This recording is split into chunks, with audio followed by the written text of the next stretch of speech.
Hi, I'm Jack Christensen, and I'm here to talk about the ending scene of The Bicycle Thieves, but not before I do a sick ollie. So in the ending of The Bicycle Thieves, there is two major factors or components that really give it that new realist feeling, and that is like the small details to the otherwise like long, slow-paced, bland shots. And those two factors to it are Ricci and how he's centered.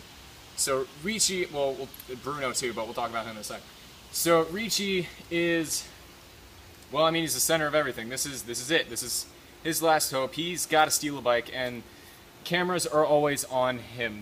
There's really like nothing else. There's no intense berating feeling going on, but the camera's always centered on him. You should back up. The camera's always centered on him. And even so, like to the point where other people are cut off. Like you can't see anyone's face. This is all about Ricci. But during this feeling of dismay on how, hold on, I gotta do an ollie.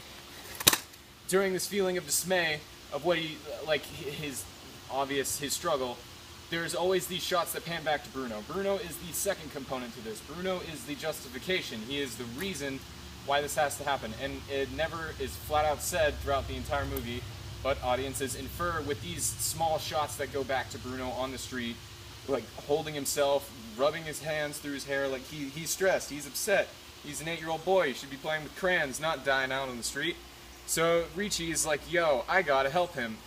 So he sums up to courage, and it's the last, it stops being centered on Ricci and more with a two-shot of both Ricci and Bruno, showing like, this is family, and he's gotta do it for him. It's that feeling of, it's all for Bruno, he's gotta help him live.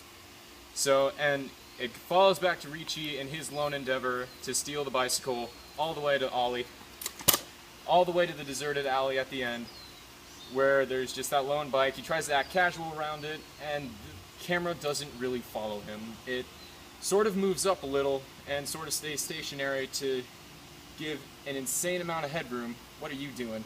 You give an insane amount of headroom to Ricci. Like, you see everything. You see this whole building that's like laid before him, and it's a pretty rough-looking building. It's destroyed. It's desolate, and that gives a huge meaning behind this whole thing, that Ricci is insignificant. He is small, and this one little mistake he makes could be detrimental to him even surviving in this very broken, cold, and real world. Ollie.